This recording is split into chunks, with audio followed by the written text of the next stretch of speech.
Hello everyone, welcome back to my channel Chemistry with Ankushi. I hope you all are good. तो चलिए आज इस video में मैं क्या है कि केमिस्ट्री का एक चैप्टर कंप्लीट कराने जा रही हूँ। कंप्लीट चैप्टर को बस एक ही वीडियो में कंप्लीट कर देंगे आज हम। तो चैप्टर है is matter around us pure. तो ये जो चैप्टर है ये मैं स्पेशली अपने स्टूडेंट्स के लिए डेडिकेट करती हूँ, क्योंकि मैं चाहती हूँ कि वो लोग क्या है कि कंप्लीट चैप्टर को रिवाइज कर लें। तो स्पेशल मैं उनके लिए वीडियो बना रही हूँ ताकि उनको इजी रहे और कंप्लीट चैप्टर उनका एक ही वीडियो में कवर हो जाए। इस चैप्टर के अंदर मैं सारे ही टॉपिक कवर कराऊंगी, जिसमें कि आपको अलग अलग वीडियो नहीं देखना पड़ेगा, आपके लिए रिवीजन करना इजी हो जाएगा। ये वीडियो आप किसी भी टाइम देख सकते हैं, ज़रूरी नहीं कि आप बैठ कर देखनी है आपको कि पर्टिकुलर अलग से आपको स्पेशल बैठना है। जिन बच्चों ने चैप्टर कर लिया है वो इस चैप्टर को क्या रिवीजन के तौर पर भी देख सकते हैं। ठीक है, तो बस आपको चला के उसको क्या हमारा चैप्टर स्टार्ट होता है is matter around us pure.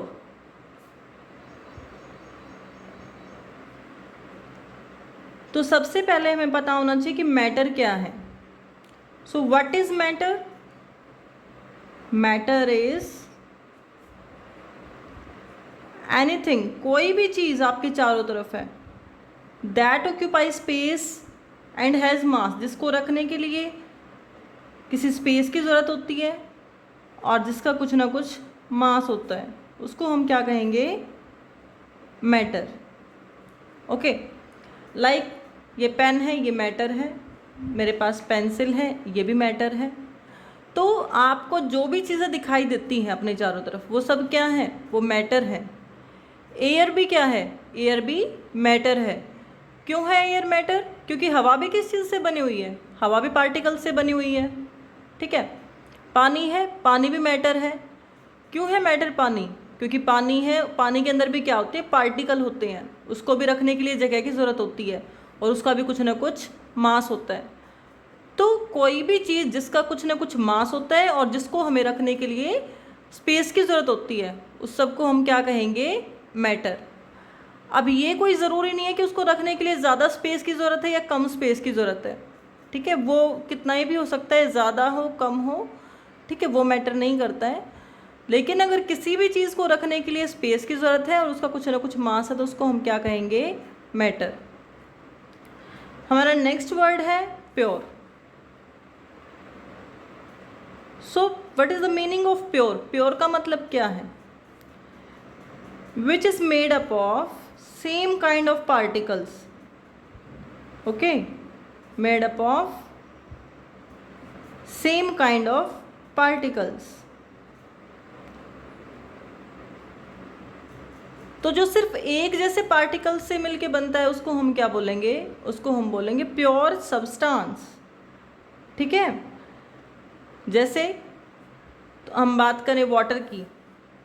ठीक है, वाटर के अंदर सेम काइंड है, हाइड्रोजन और ऑक्सीजन है। आप वाटर को कहीं से भी ले लीजिए, कोई टैप वाटर हो, ठीक है, कोई लेक का वाटर हो, कोई ओशियन से आप वाटर के ले लो, तो वाटर का फॉर्मूला हमेशा यही होगा H2O, जिसके अंदर 2 हाइड्रोजन होंगी और एक ऑक्सीजन होगी। तो ये क्या? एक प्योर सब्सटेंस जिसके अंदर सेम काइंड ऑफ पार्टिकल्स हैं। आयरन है, ठीक है, आयरन का फॉर्मूला होता है Fe, सिंबल होता है इसका आयरन का। तो इसके अंदर भी क्या है? सेम काइंड ऑफ पार्टिकल्स हैं। हाइड्रोजन के अंदर भी क्या है? सेम काइंड ऑफ पार्टिकल्स हैं। ठीक है, तो ये सारे क्या हैं? प्योर सब्सटेंसेस हैं। ठीक है, और हाइड्रोजन, आयरन, कार्बन, ये सब क्या होती है? ये एलिमेंट्स होते हैं। ठीक है, क्योंकि एलिमेंट्स भी क्या है? सेम काइंड ऑफ एटम से मिलके बनते हैं, सेम काइंड ऑफ पार्टिकल से मिलके बनते हैं प्योर सब्सटेंसेस, और same kind of atoms present होते हैं एलिमेंट के अंदर। ठीक है, उसके बाद हम बात करते हैं कंपाउंड के बारे में। ये एक वीडियो अलग भी बना रखी है मैंने इसके ऊपर, जिसमें इंट्रोडक्शन दे रखा है इन सब का, तो आप वो वीडियो भी देख सकते हैं।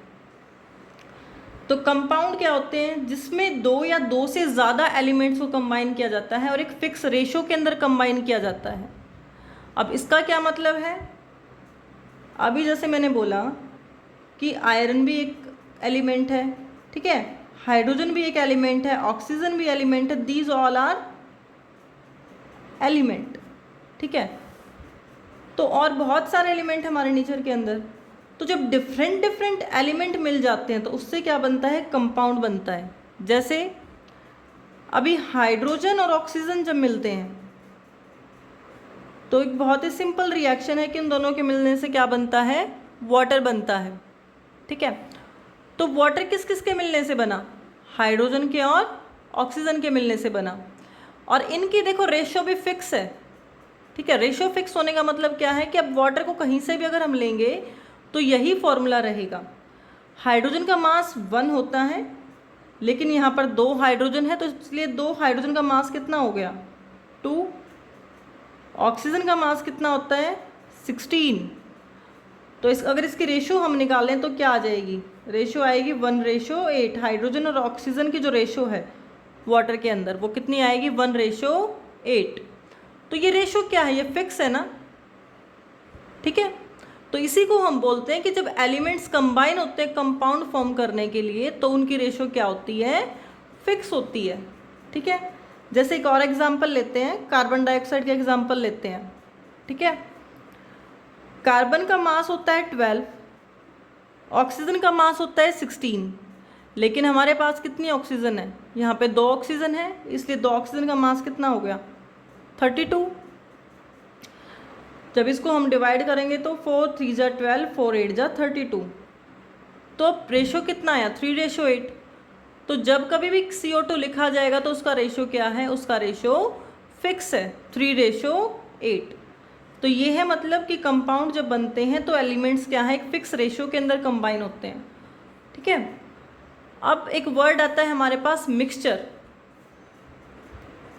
थोड़ा डिफरेंस है कंपाउंड और मिक्सचर में, थोड़ा क्या बहुत ज़्यादा है कि कंपाउंड के अंदर ये रेशो मैंने क्या बताया कि ये रेशो फिक्स है, लेकिन मिक्सचर के अंदर ये रेशो फिक्स नहीं होती। मिक्सचर क्या होता है, मिक्सचर बनता है प्योर सब्सटेंसेस से। जैसे कि कंपाउंड किससे बना, एलिमेंट के कंबाइन होने से। मिक्सचर किससे बनेगा, डिफरेंट प्योर सब्सटेंसेस। तो डिफरेंट डिफरेंट प्योर सब्सटेंसेस से हमारा क्या बन जाएगा, मिक्सचर बन जाएगा। ठीक है, अब इसके बारे में अगर हम बात करें तो मिक्सचर का एग्जांपल हमारी डेली लाइफ में ना बहुत है। जैसे अभी गर्मियों में हम नींबू पानी पी रहे हैं तो वो क्या है, वो मिक्सचर ही है। ठीक है, उसके अंदर क्या है, अब हमने पानी के अंदर नमक मिक्स कर दिया। नमक का फॉर्मूला साल्ट, साल्ट का फॉर्मूला होता है सोडियम क्लोराइड, जो कि हम टेबल साल्ट जो हम घर में यूज़ करते हैं। ठीक है, उसके अंदर सोडियम होता है और क्लोरीन होती है, एंड उसका फॉर्मूला क्या होता है, सोडियम क्लोराइड। जब उसको पानी के अंदर मिक्स कर देंगे, ठीक है, तो ये क्या बन जाएगा, in different different pure substances से क्या बन गया, एक मिक्सचर बन गया।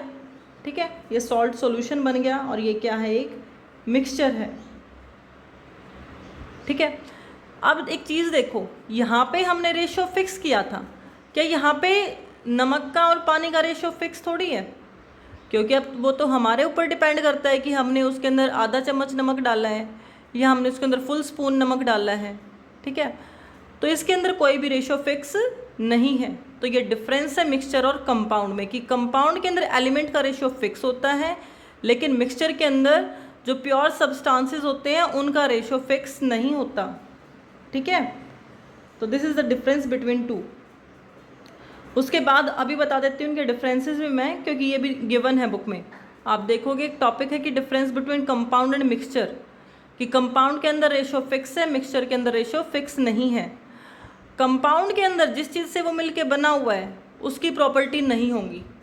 अब इसका मतलब क्या हुआ, तो स्टूडेंट्स इसका मतलब हुआ कि अब देखो वाटर है, वाटर बना हुआ है हाइड्रोजन से और ऑक्सीजन से, लेकिन तुम्हें पता है कि हाइड्रोजन क्या करती है, ईंधन के तौर पर यूज़ की जाती है, फ्यूल के तौर पर यूज़ करते हैं हम हाइड्रोजन को।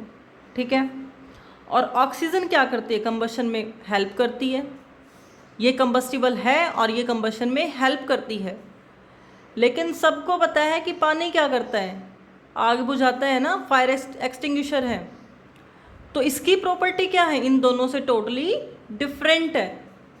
लेकिन अगर हम मिक्सचर में बात करें तो मिक्सचर में क्या है, अब सॉल्ट सॉल्यूशन है तो सॉल्ट सॉल्यूशन के अंदर टेस्ट भी सॉल्ट और वाटर का ही आएगा, जिससे वो मिलके बना हुआ है उन्हीं का टेस्ट आएगा इसमें, लेकिन उनसे प्रॉपर्टी उसकी बिल्कुल अलग होगी। मिक्सचर्स को हम फिजिकल मेथड से अलग कर सकते हैं, लेकिन कंपाउंड को हम सेपरेट करने के लिए हमारे नॉर्मली हम फिजिकल मेथड से इनको अलग नहीं कर सकते। ठीक है, तो ये है इन दोनों के बीच में डिफरेंस। उसके बाद हम बात करते हैं, इस चैप्टर में हम बात करेंगे मिक्सचर के बारे में। तो मिक्सचर्स क्या होते हैं? अब मिक्सचर्स देखो बहुत सारे हैं। अब पानी के अंदर नमक मिला दिया, ये भी एक मिक्सचर है। पानी के अंदर लेकिन मैं मिट्टी मिला दूँ, सॉयल मिला दूँ, वो भी एक मिक्सचर है, लेकिन उसकी प्रॉपर्टी कुछ अलग है, इसकी प्रॉपर्टी अलग है। ठीक है, अभी हम टूथपेस्ट यूज़ करते हैं, वो भी मिक्सचर है। बटर यूज़ कर रहे हैं अपनी डेली लाइफ में, वो भी मिक्सचर है। तो हमारे चारों तरफ बहुत सारी ऐसी चीज़ें हैं जो मिक्सचर हैं। तो मिक्सचर्स को क्या किया, कैटेगराइज कर दिया, क्योंकि किसी की प्रॉपर्टी कैसी है, किसी की अलग है। ठीक है, तो इस बेसिस पे हमने क्या किया, मिक्सचर्स को डिवाइड किया। मिक्सचर्स के दो टाइप बना दिए। One is homogeneous and other is heterogeneous. तो अब इनको नाम से ही समझते हैं।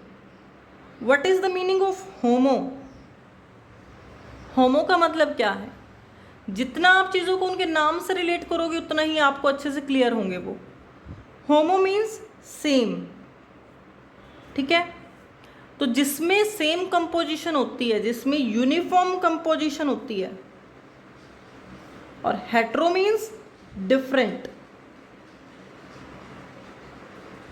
अब इसमें डिफरेंट कंपोजिशन, अब एक ये बात आ गई, अभी इस यूनिफॉर्म कंपोजिशन का क्या फंडा आ गया और नॉन यूनिफॉर्म का क्या फंडा आ गया।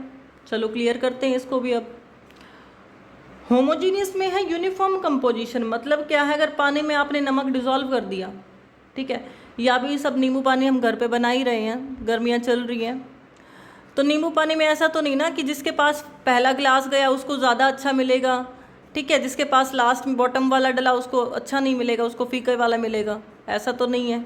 वो क्या है, कम्प्लीटली सेम कंपोजिशन है ना, हर जगह से उसका टेस्ट सेम आ रहा है। ऐसा नहीं है कि अब वो बात अलग है कि आप उसमें शुगर को प्रॉपरली डिज़ोल्व नहीं करते हो। अगर शुगर प्रॉपरली डिज़ोल्व करोगे तो उसमें कंपोजिशन क्या होगी, बिल्कुल सेम होगी। ठीक है, तो ये क्या है कि हर जगह से पार्टिकल्स इक्वली डिस्ट्रीब्यूट है। ठीक है, वो होती है uniform composition. Non uniform composition बहुत ही सिंपल एग्जांपल है। जब पानी के अंदर मिट्टी मिल जाती है तो क्या होगा, बॉटम में ज़्यादा इकट्ठी हो जाएगी और उसकी सरफेस पे थोड़ा सा कम होगी। तो यहाँ पे वो ज़्यादा है, यहाँ पे कम है, एक जैसे डिस्ट्रीब्यूशन नहीं है। तो ये क्या है, ये है हेट्रोजीनियस के डिफरेंट डिफरेंट उसका डिस्ट्रीब्यूशन हो रखा है। तो समझ में आया, होमोजीनियस हेट्रोजीनियस। यहाँ से भी क्वेश्चन है बेटा कि होमोजीनियस क्या होता है, हेट्रोजीनियस क्या होता है, दोनों में ना डिफरेंस करो। तो होमोजीनियस में सेम कंपोजिशन होगी, यूनिफॉर्म होगी, हेट्रोजीनियस में कंपोजिशन हमारी डिफरेंट होगी। ठीक है, इसमें यूनिफॉर्म कंपोजिशन, इसमें नॉन यूनिफॉर्म कंपोजिशन। तो ये हमारा मेन डिफरेंस है दोनों के बीच में। एग्जाम्पल मैंने आपको बता दिया है, तो ज़रूरी नहीं यही एग्जाम्पल करो, आप कोई भी एग्जाम्पल देख सकते हो जिसमें कम्प्लीटली वो डिज़ोल्व है तो वो होमोजीनियस है, जिसमें पार्टिकल्स अलग अलग हैं, कहीं पे ज़्यादा हैं कहीं पे कम है। अब ऑयल को वाटर के अंदर मिला देते हो तो वो सबको पता है मिक्स नहीं होगा, तो वो क्या है, अलग अलग है ना उसके अमाउंट, तो वो क्या है, हेट्रोजीनियस है। ठीक है, अब हम बात करते हैं नेक्स्ट, हमारा जो टॉपिक है, नेक्स्ट टॉपिक के बारे में बात करते हैं कि बहुत सारे ऐसे सॉल्यूशन हैं, ऐसे मिक्सचर हैं, कोई होमोजीनियस है कोई हेट्रोजीनियस है।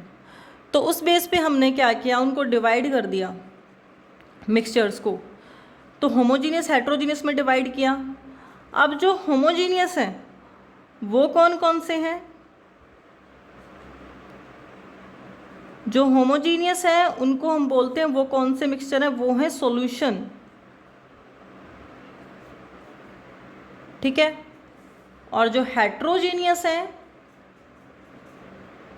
हेट्रोजीनियस है जिनकी नॉन यूनिफॉर्म कंपोजिशन है, वो भी दो टाइप के हैं। एक है हमारा सस्पेंशन और एक है हमारा कोलॉइड। अब इनके बारे में भी बात करेंगे, ठीक है। तो हम सबसे पहले बात करेंगे सॉल्यूशन के बारे में कि सॉल्यूशन क्या होता है। तो देखिए सॉल्यूशन क्या है। Solution is a homogeneous mixture, ये एक होमोजीनियस मिक्सचर ही है। It is a homogeneous mixture क्योंकि इसमें यूनिफॉर्म कंपोजिशन है। अभी आप आई थिंक अच्छे से बता सकते हैं, एग्जाम्पल दे सकते हैं, चीनी को पानी के अंदर मिक्स कर दूं तो वो भी क्या होगा, हमारा सॉल्यूशन होगा, क्योंकि वो कैसा मिक्सचर है, होमोजीनियस मिक्सचर है, ठीक है। तो जितने भी होमोजीनियस मिक्सचर है वो हमारे क्या हैं, सॉल्यूशन है। तो अब इस बात को लेके ये कंफ्यूज मत होना कि सॉल्यूशन हमेशा लिक्विड फॉर्म में ही होंगे। आप सोचोगे कि सॉलिड फॉर्म में कैसे होंगे। तो एलॉय सुना है, एलॉय, एलॉय क्या होते हैं कि जिसमें हम अलग अलग मेटल्स या नॉन मेटल्स को मिला देते हैं, mixture of two or more metals, mixture of two or more metals, that is alloy. जैसे ब्रास है। अब सोचोगे कि मैम ये होमोजीनियस कैसे है, तो ये होमोजीनियस इस तरीके से है कि मैंने नाम लिखा ब्रास। ब्रास दो मेटल से बनता है, जिंक प्लस कॉपर, ठीक है। तो इसके बाद हम बात करेंगे कि जिंक, इसमें 30% जिंक होता है और 70% हमारा कॉपर होता है। तो इसमें तुम देखो कंपोजिशन फिक्स कर दी है, तो इसलिए एक ऐसा मिक्सचर है, सॉल्यूशन है, ये होमोजीनियस मिक्सचर है, ठीक है। तो ये कोई नेसेसरी नहीं है कि सॉल्यूशन हमेशा लिक्विड फॉर्म में ही होंगे। अब ये सॉलिड फॉर्म में हमने होमोजीनियस मिक्सचर का एग्जांपल किया, एलॉय बन गया, ठीक है, ये भी एक होमोजीनियस मिक्सचर है। तो मोस्ट ऑफ लेकिन हम पढ़ेंगे सिर्फ हमारा सॉल्यूशन जो है हम लिक्विड फॉर्म में ही रीड आउट करेंगे चैप्टर में, एलॉय के बारे में नहीं जाएंगे। तो अब बात करते हैं हम सॉल्यूशन की। अब देखो सॉल्यूशन किस चीज़ से बना हुआ है, ठीक है। जो इसके कंपोनेंट होंगे उसको हम क्या बोलेंगे, एक होगा सोल्यूट और दूसरा होगा सॉल्वेंट। तो सोल्यूट क्या होता है मैम, सोल्यूट होता है जिसकी अमाउंट कम होती है, उसको हम क्या बोलेंगे, सोल्यूट। जैसे अब पानी के अंदर नमक डिज़ोल्व कर दिया, ठीक है, ये मैंने वाटर ले लिया, ठीक है, यहाँ पे मैंने एक स्पून ले ली और उस स्पून में मैंने क्या ले लिया, सॉल्ट ले लिया। तो अब क्लियरली दिख रहा है सॉल्ट की अमाउंट कम है, पानी की अमाउंट ज़्यादा है, तो सॉल्ट हमारा क्या है, सॉल्ट हमारा है solute.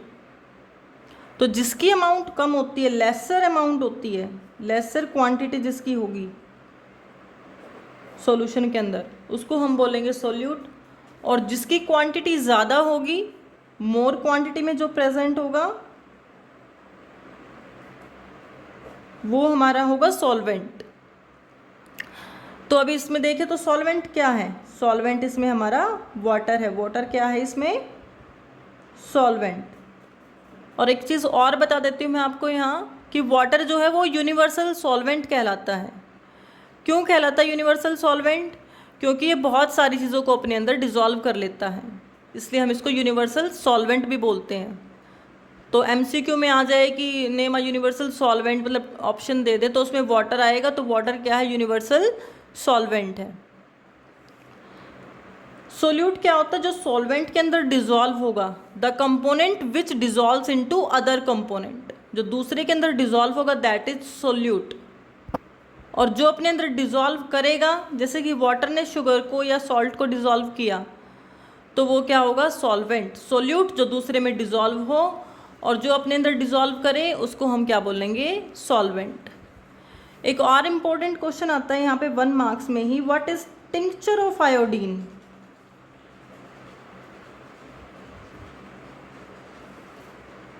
What is tincture of iodine, tincture of iodine क्या है। टिंक्चर ऑफ आयोडीन होता है solution of iodine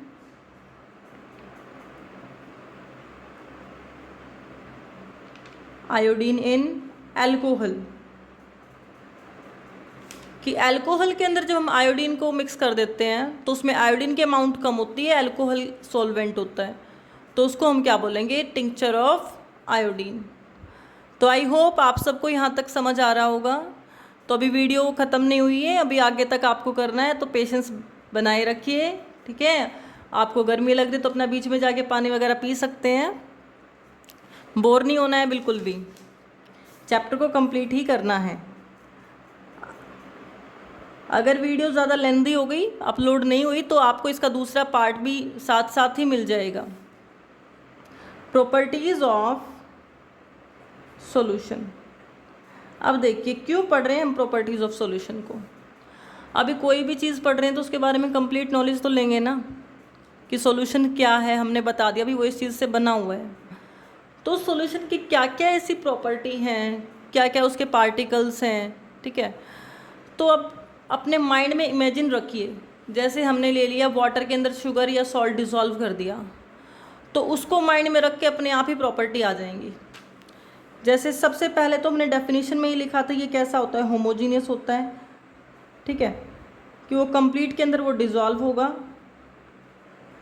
homogeneous mixture होगा ये। उसके बाद दूसरी बात, आपको सबको पता है कि पानी के अंदर जब चीनी को डिसॉल्व कर दोगे या सॉल्ट को डिसॉल्व कर दोगे, पार्टिकल्स हमें नज़र नहीं आएंगे। तो पार्टिकल का जो साइज़ होता है वो size of particles less than 1 nanometre, 1 nanometre से भी कम होता है पार्टिकल्स का साइज, ठीक है, कि उन्हें हम ना तो नेक्ड आई से देख सकते। नेक्ड आई का मतलब क्या होता है बेटा, can't see with necked I, means without help, बिना किसी लेंस की हेल्प से उसको हम नहीं देख सकते। और दूसरी बात, लेंस की हेल्प से भी नहीं देख सकते, ठीक है। सबसे मज़ेदार बात यह है कि ना तो हम उनको नेक्ड आई से देख सकते,